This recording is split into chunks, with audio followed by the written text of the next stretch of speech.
So, hello everybody, and welcome to the 10th edition of Global Sports Tech Talks. And recognize some of the names. We start this season in the middle of the Corona, and since then we see people continue to consume the content online. Today we have a very interesting and exciting topic, and I see some names and faces that very related for these topics. But before that, I must to share with you that 2 years ago, first of all, my name is Tomer Dayan. I'm the head of knowledge and the country manager Israel in Coliseum Sport. 2 years ago, one of my first mission was to find the Israeli sports tech startup. I see it and did a really deep research, and there was around 140 startups, and only around 5 or 6 of them was from the eSports world. 2 years later, I'm happy to announce that in Israel we have more than 200 startups around the sports tech, and more than 15 around esports. So we really see this growth, and if you look and interested in sports tech and esports startups, you're welcome to visit our platform Winnerize.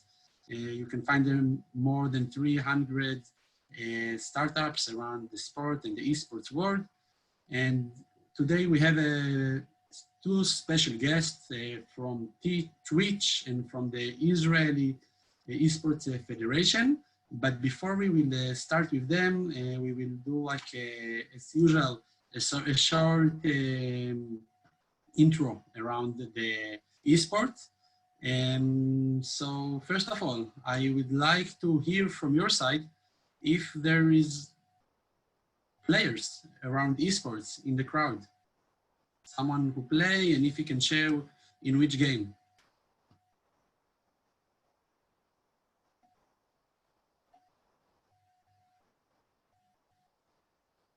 Ido, you also play or only manage the... I think it's a little bit unfair that I will be the one answering this question. I play all the games, especially the ones, in the esports world that are broadcasted on Twitch. And I think that, what we see today is that a lot of people that are not coming from esports necessarily, but coming from sports world, start to also play games, even if it's FIFA on PlayStation, and even if it's something more like League of Legends or Dota or CSGO on PC. I totally agree with you, and we will back to it soon, but the gamer chair behind you say everything, and the industry. First of all, during the COVID-19, we saw more players play the games. We saw more players broadcast themselves, and more players watch other players play. And this rising around the fans and around, we see more games. It's also something that we can see.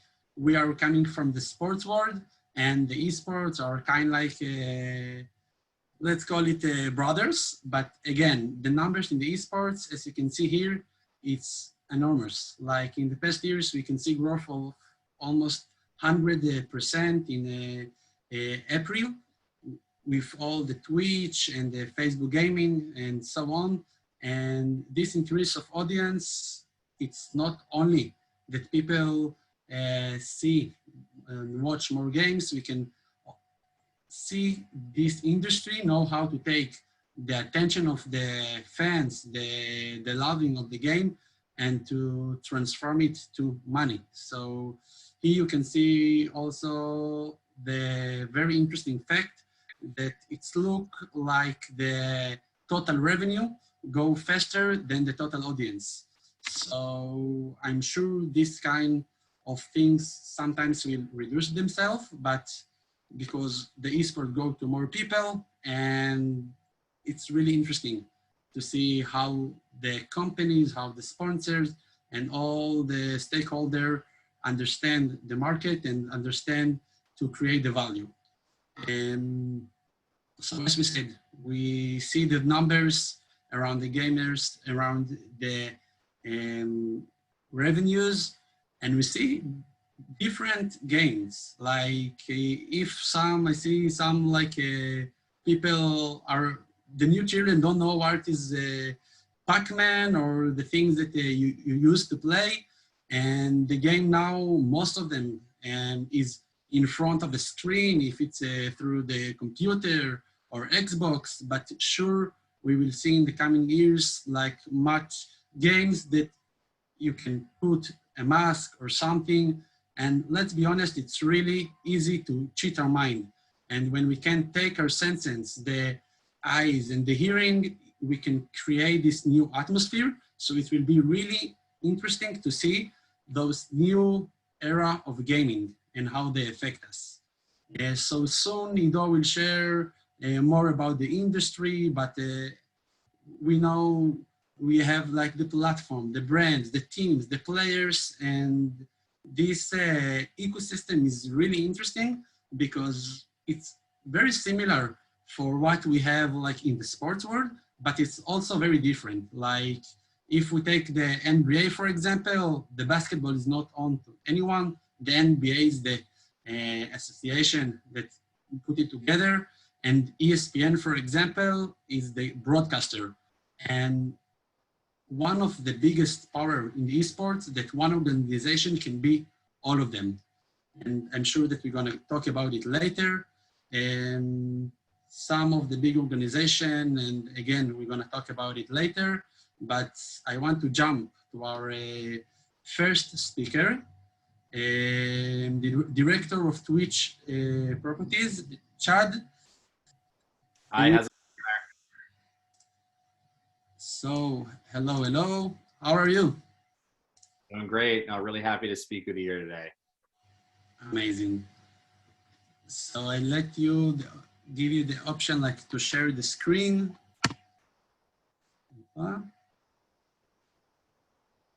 Where do you locate right now?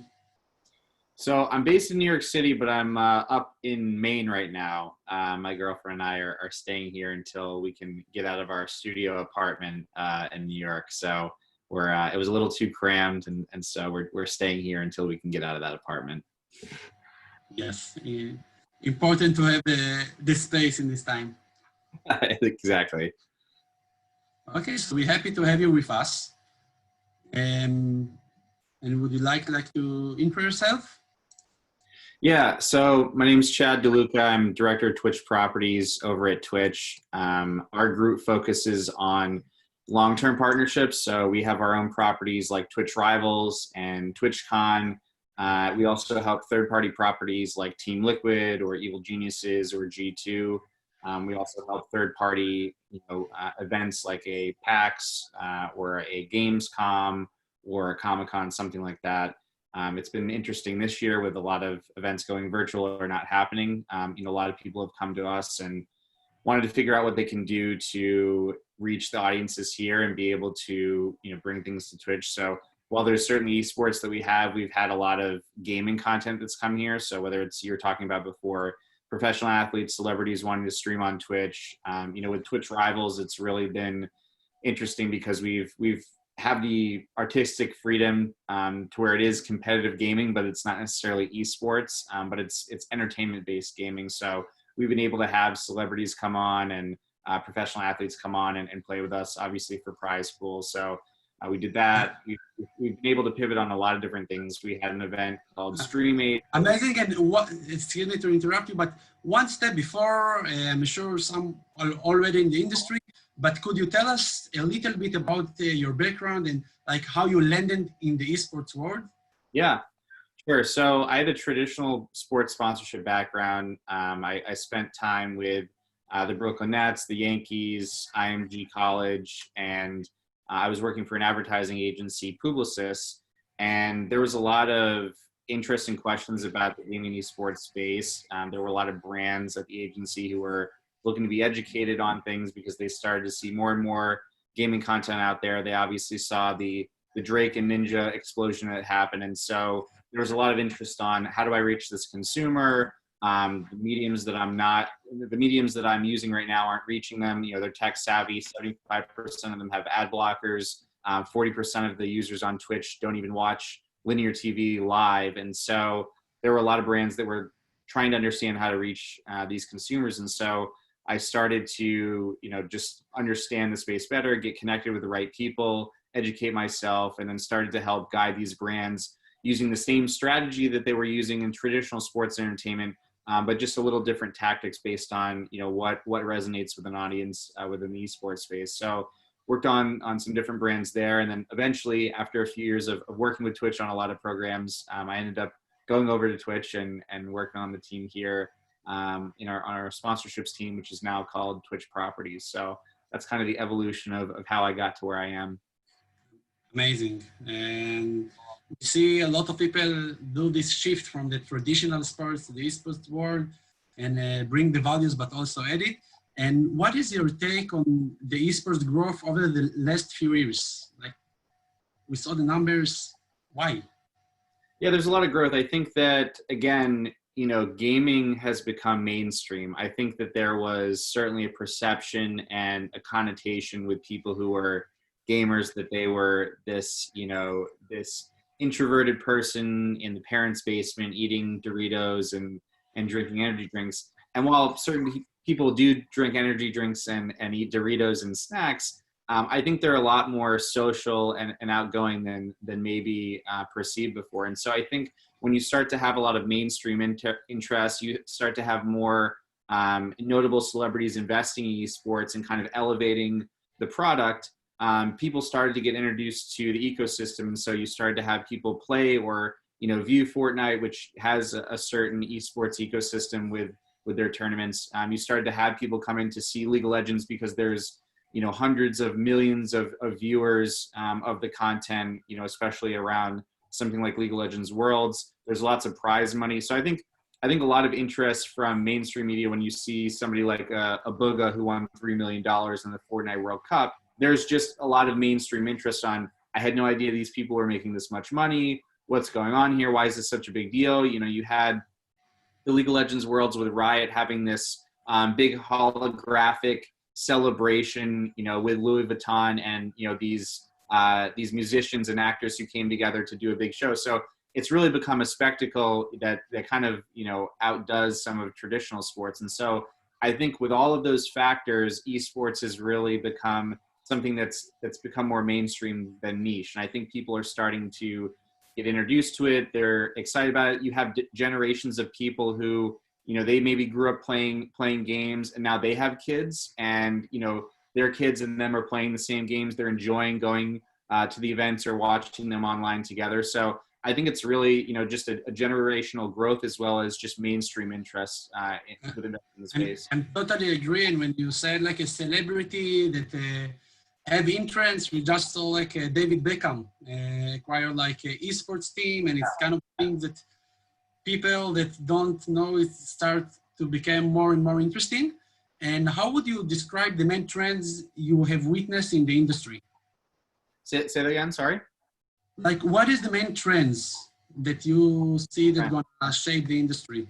Yeah, I think trends are certainly, what we've experienced with Twitch Rivals, where it's a lot of entertainment-based gaming. I think in the esports space, you're starting to see brands who were, kind of testing out the space, on the short term. So maybe two or 3, 4-year deals, and those deals are getting renewed. So you look at, somebody like a Jersey Mike's or a Honda with Team Liquid. They've been renewing those deals, and or Monster with Team Liquid. I think that's really a standard of success that people are not only testing, but they're seeing success and they want to continue to sponsor these teams and these leagues. So I think now that we're at a place to where a lot of that was happening in 2016, 2017, a lot of those brands are continuing to invest in the space. They're investing more, and I think that's certainly one mark of a success.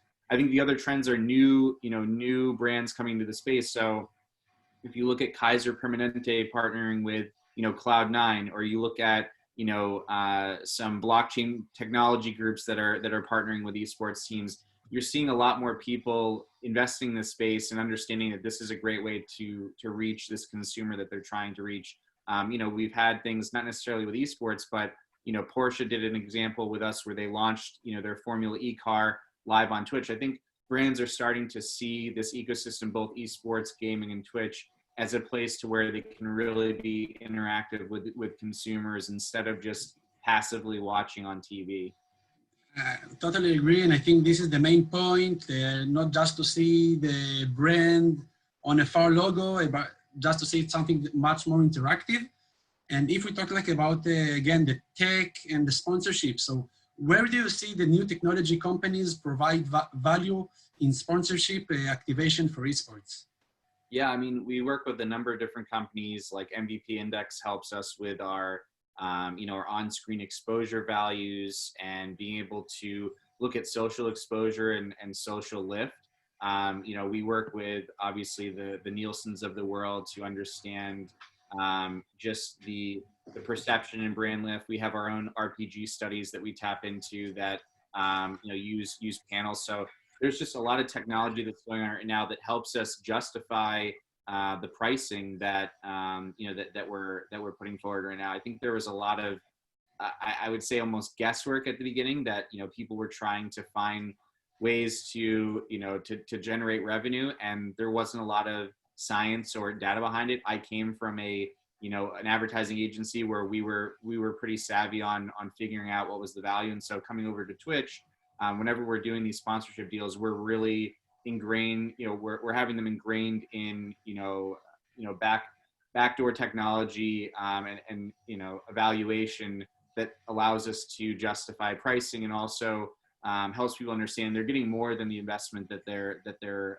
putting forward. Like there's a certain value that comes with IP, but there's also the exposure value, and there's the value that we're getting from the brand lift and from the halo effect. So we're able to quantify those more now. And I think there's a lot of technologies out there that are helping us do that, that weren't used before.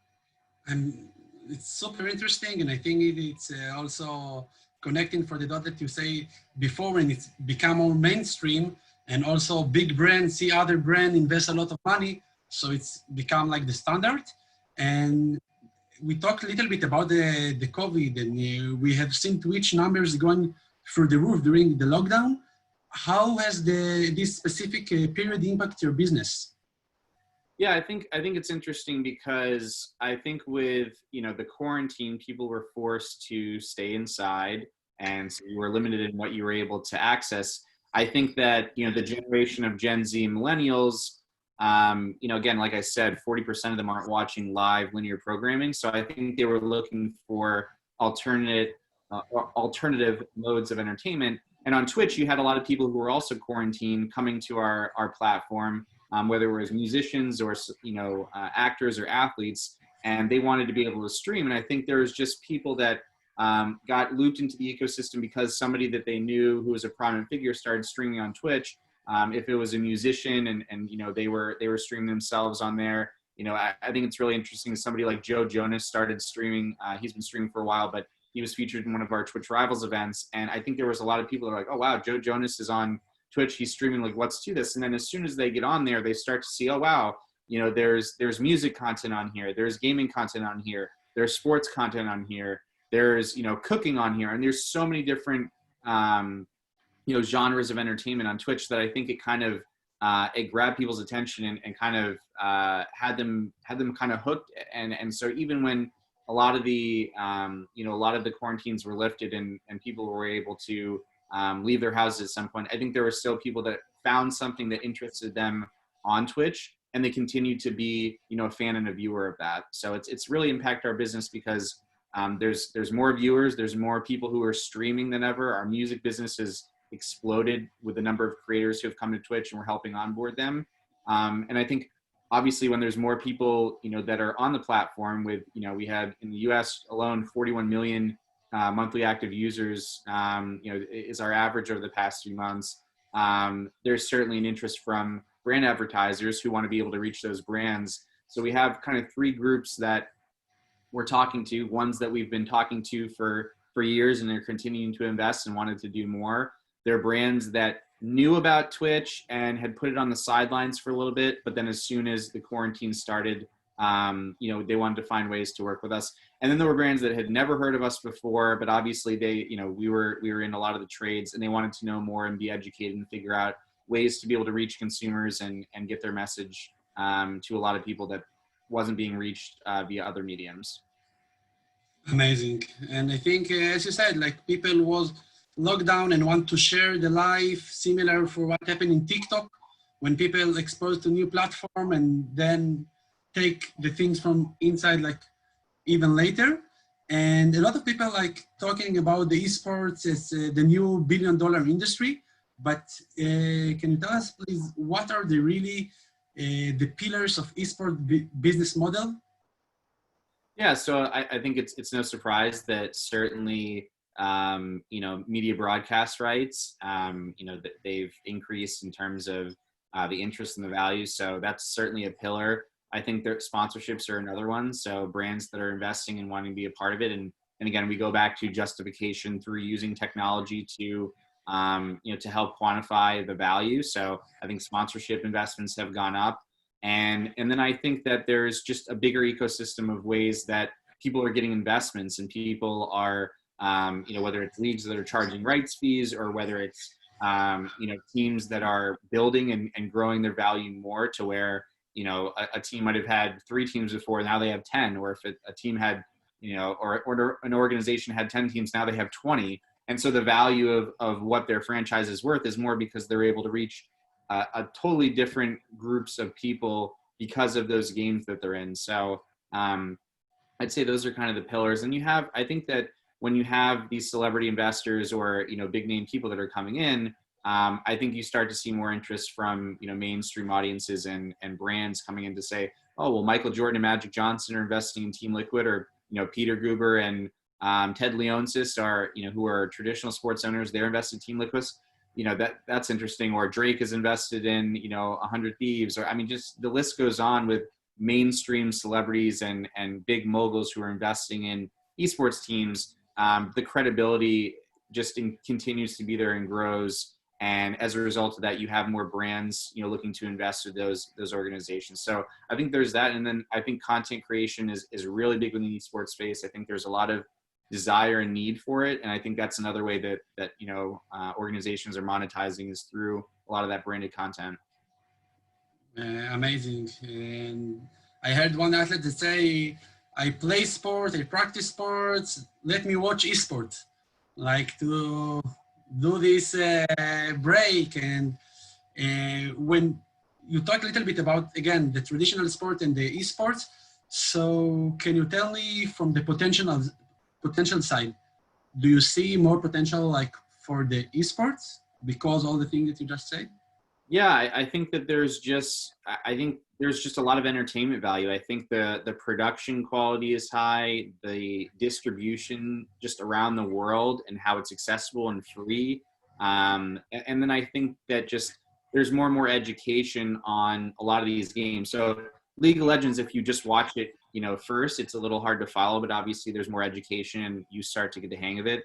Something like a Fortnite or a Call of Duty or, Counter-Strike is a little easier to follow. And so I think we start to see, more people just getting interested because maybe they have a friend who plays, or they have a friend who is watching and they just want to know what's going on. So I think there's a lot more of that. It's not as niche anymore. I think it's starting to become more mainstream. People are starting to watch, especially, again, when you have those spectacles like the League of Legends Worlds, when you have these holograms and songs coming out and fireworks and everything, I think that it draws an attention from people that maybe might not have cared about it before, just because, again, a lot of the mainstream names are being invested, and it just draws an attention. It draws an attention to people that want to know what it's all about, and it's really entertaining. It's fun, and I think people enjoy it, and these people are playing at a really high level, and I think there's an appreciation for the skill and the aspirational hero journey that people go through to go from being basically a nobody to winning millions of dollars. I think everybody loves to see that story, and so again, there's a lot of those storylines. Amazing. A lot of things that's really similar, and as you said, in the esports world, things happen. It feels like things happen much faster. And what would you recommend to traditional brand that's trying to tap into the esports world? Because for them, sometimes it feels like a different galaxy. Yeah, I think sometimes it's really overwhelming, but it's actually not as scary as you would think. I think, again, we like to say, keep your same strategy that got you there, but just use different tactics that appeal to the environment that you're in. And so I think there's two parts to that. It's don't try to be somebody that you're not. So don't try to, speak in words that don't really sound authentic to your brand, but also figure out ways to add value to the space. So if you're finding ways to bring people closer to their favorite players, you're finding ways to do giveaways, you're finding ways to highlight some of these people that fans want to know more about, the more value that you're providing the space and the more that you're tapping into, credible and knowledgeable advisors that can help you develop creative that resonates, I think the more that brands start to, start to have success. So I think, we look at both from the sponsorship side, but also the media side. We like to say sponsorship is the party, but if you don't send out invites, nobody knows that it exists. And so I think the most successful brands in esports have both had a sponsorship strategy, but then they've also had relevant and contextually relevant creative that's running around the programs. And so that obviously leads to, brand lift because they're running commercials that are contextually relevant to the content that they're in. I think we advise brands a lot of time to try to develop contextually relevant ad creative, so it allows them to speak to the consumers that are there versus, if you're running your traditional linear TV creative, a lot of times it's, people just kind of look at that and they're like, why is that here? That has nothing to do with what I'm watching, and they kind of glaze over it. Versus I think the esports community has a real appreciation for a brand taking the time, investing the resources to develop really strong creative that is esports or gaming relevant. And I think it goes a long way. And sometimes it can be pretty affordable if you're doing just complete animation, creative. It goes a long way and actually ends up helping them in the long run. Amazing. So we can speak for hours, but we must jump to our second speaker. But before this, can you just, what is esports for you in one word? Esports for me in one word. I would say it's entertainment at its core. That's what it is. Totally agree. So thank you very much. It was fascinating, and I'm sure that you bring a very, let's call it a holistic view on the market from the brands and from the broadcasters, and really appreciate your time and everything that you bring here. And Ido, you are with all the equipment. It looks like you are in the middle session during the webinar of League of Legends.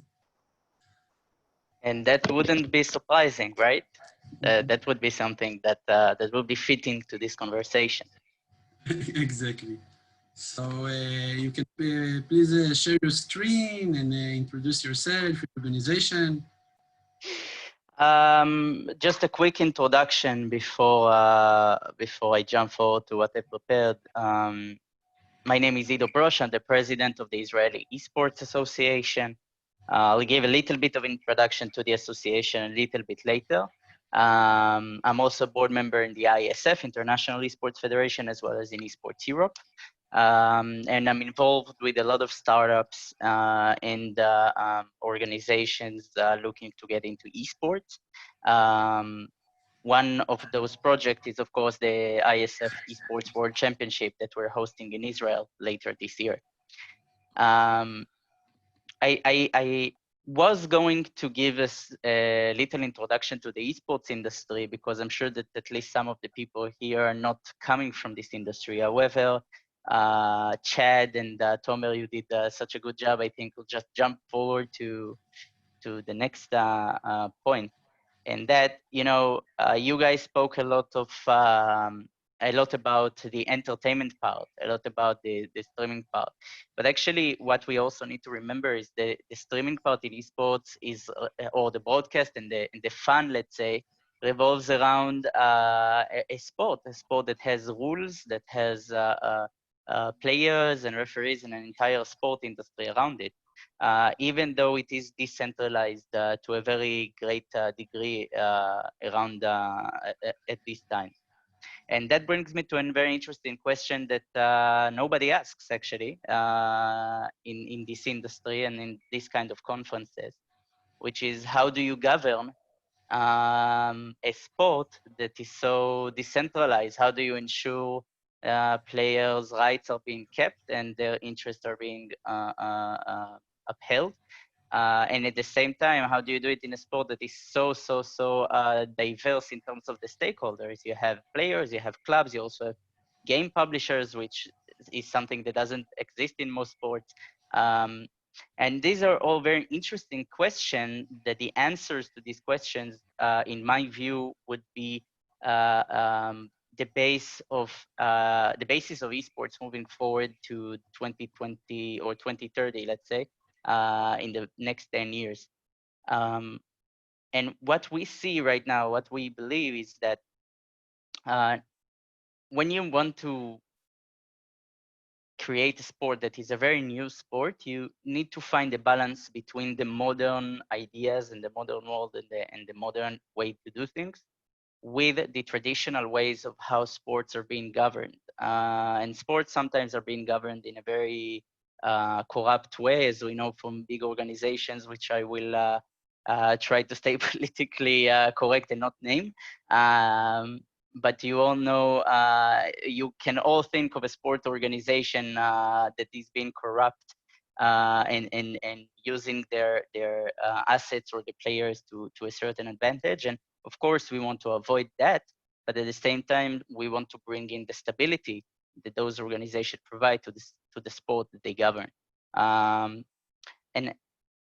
at this point, I'd like to take a pause and introduce the Israeli eSports Association. I've prepared a small graphic with my team, which I will show as soon as I figure out how to.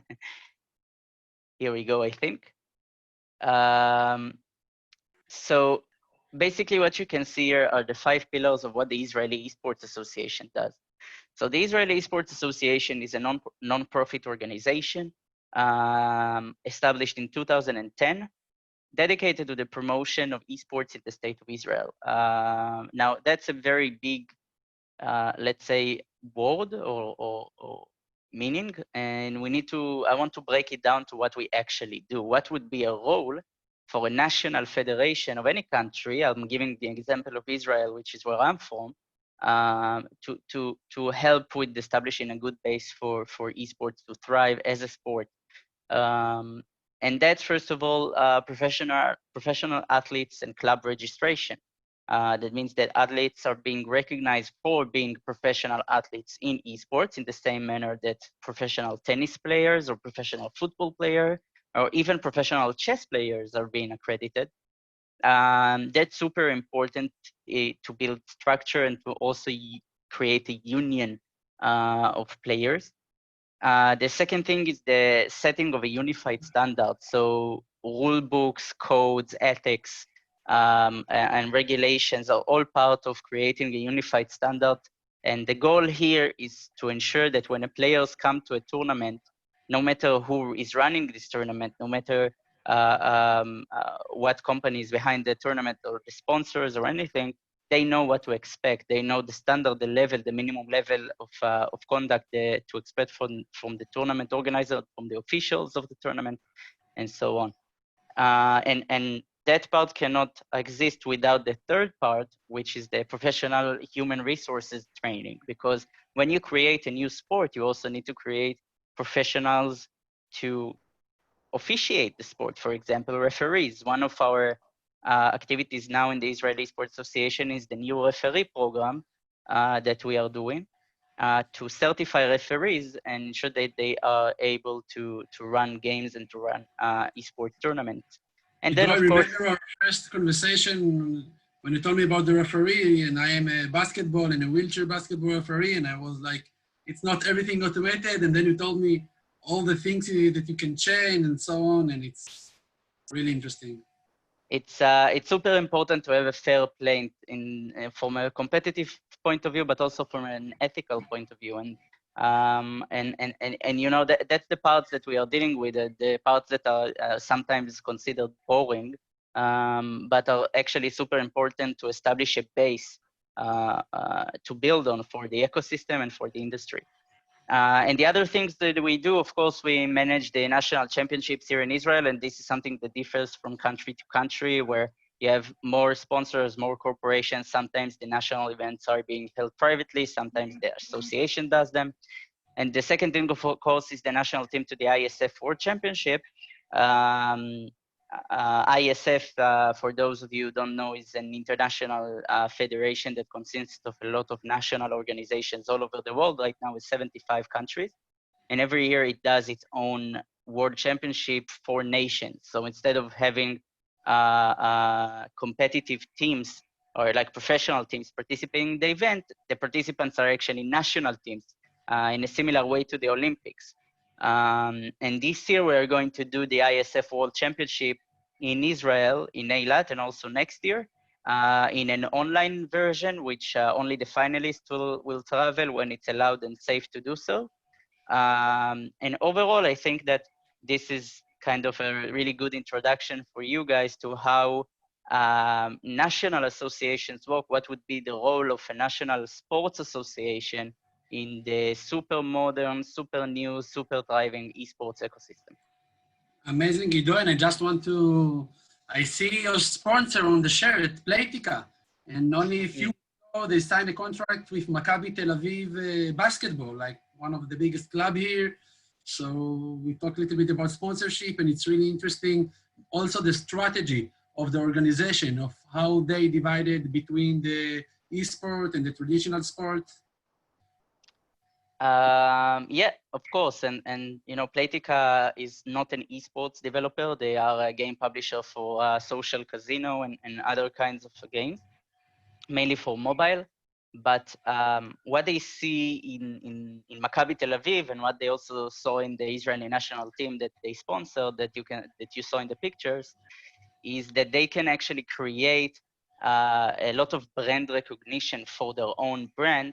And as a leading company, as a company that supports esports, that supports gamers. So what was interesting in this sponsorship, they didn't expect to make a lot of sales from this sponsorship.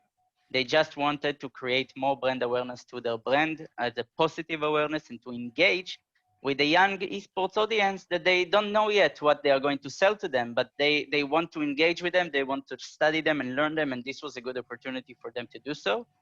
And actually, most of the sponsorship series in Israel that we see, the national teams, contrary to the events, is that they are not, most of the times, they are not looking to actually sell a lot of products to cover the sponsorship fee, but actually to engage with the audience and to get to know esports and to see how their brand is being involved in a very basic ground level in the esports ecosystem. Yes, and you talk about the national championship, and again, we know the Olympic and the Winter Olympic, and it sounds really similar. And I know there is a big debate around if esports is going to be part of the Olympic, but can you share your insight about this topic? Sure, I am part of those debates with the International Olympic Committee. There is a specific group dedicated that was established by the International Olympic Committee that is dedicated to this discussion.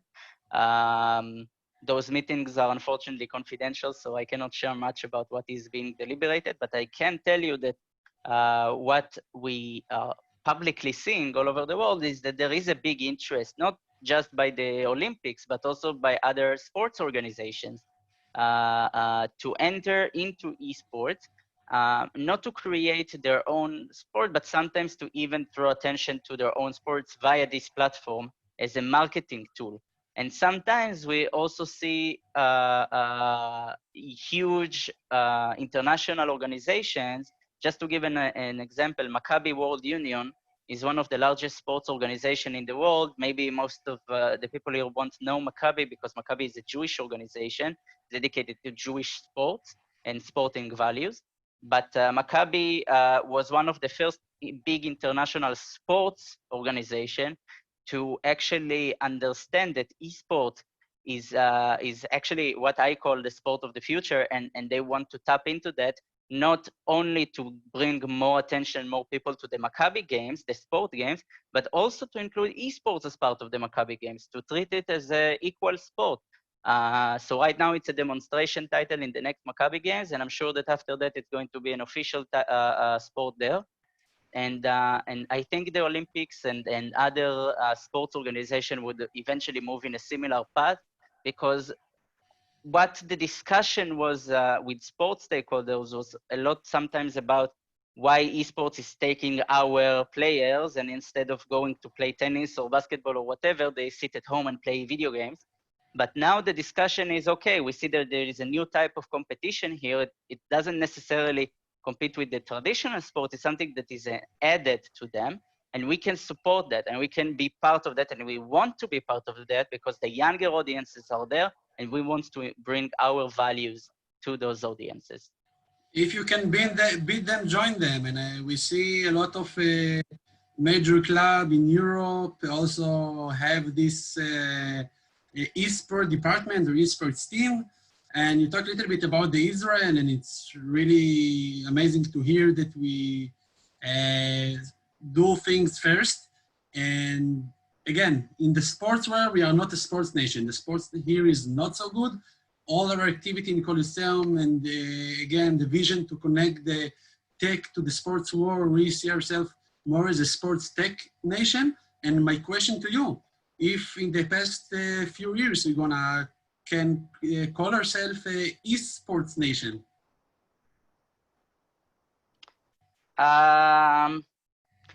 Of course, I'm a little bit biased, you know, for this question.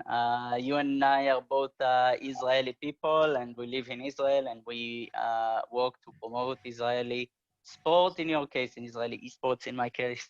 And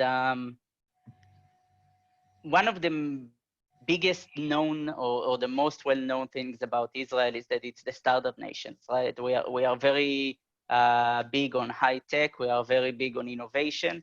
And for me, it's only natural that if there is a new type of sport, especially it's a technological type of sport, that comes and becomes a prominent sport industry in the world, Israel will be a leading player in that field.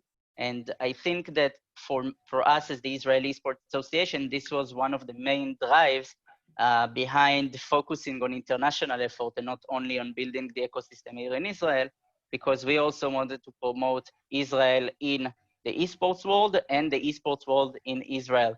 It's also something that in the Israeli Sports Association, we always like to say that there is a bilateral link, esports in Israel and Israel in esports. And for me, you know, bringing the first international events to Israel, the ISF World Championship, hopefully much larger, more luxurious events to follow after. And How many it's audience just the was there beginning. like last year? Or Sorry? I asked, what is the average attendees or viewers for this championship? They have a few million viewers across all platforms. Most of the platforms that have been used in the past for this championship are Chinese platforms or Korean platforms, like, because the championship is mostly popular in the Asian market. However, I think that with the transition to Israel this year, we focus a lot on the Western market as well. So I believe the numbers will be much larger than previous years. Amazing, Ido. So it was very interesting, and it was really, let's say, unique to hear this perspective again from the association federation side. We heard it also from the platform. We can have the players, so many angles, and it's fun that everything connected. And so I first of all want to say again thanks to our two speakers, Chad and Ido. And for the rest of you, I want to tell you that next week on Wednesday, we're gonna do event with Deloitte. Deloitte every year have the report about the Money League and about all the finance around the sports. And so Oren Simaniano, founder, is gonna be there. So you're more than welcome. And before we leave, the one that want to hear more about new trends around the sports tech industry, we just released our new report. It's available in our website. We can also share it. We also will share it on a link. But we have a section around the eSports and also links to the Israeli eSports startups. So I want to tell all of you, thank you very much for listening. It was a very unique session. We wait for the 10 to do it. We said the first 9 will be around the sport and the sports tech, but we will be here again. We also do the demo days. So it was a great pleasure. Thank you all. Keep safe and enjoy. Thank you for your time. Thank you, guys. Thank you, Ido. Thank you. Thank you all. Thanks, everybody. Had a great time. You guys have all great days. United States. Thank you, Jeffrey.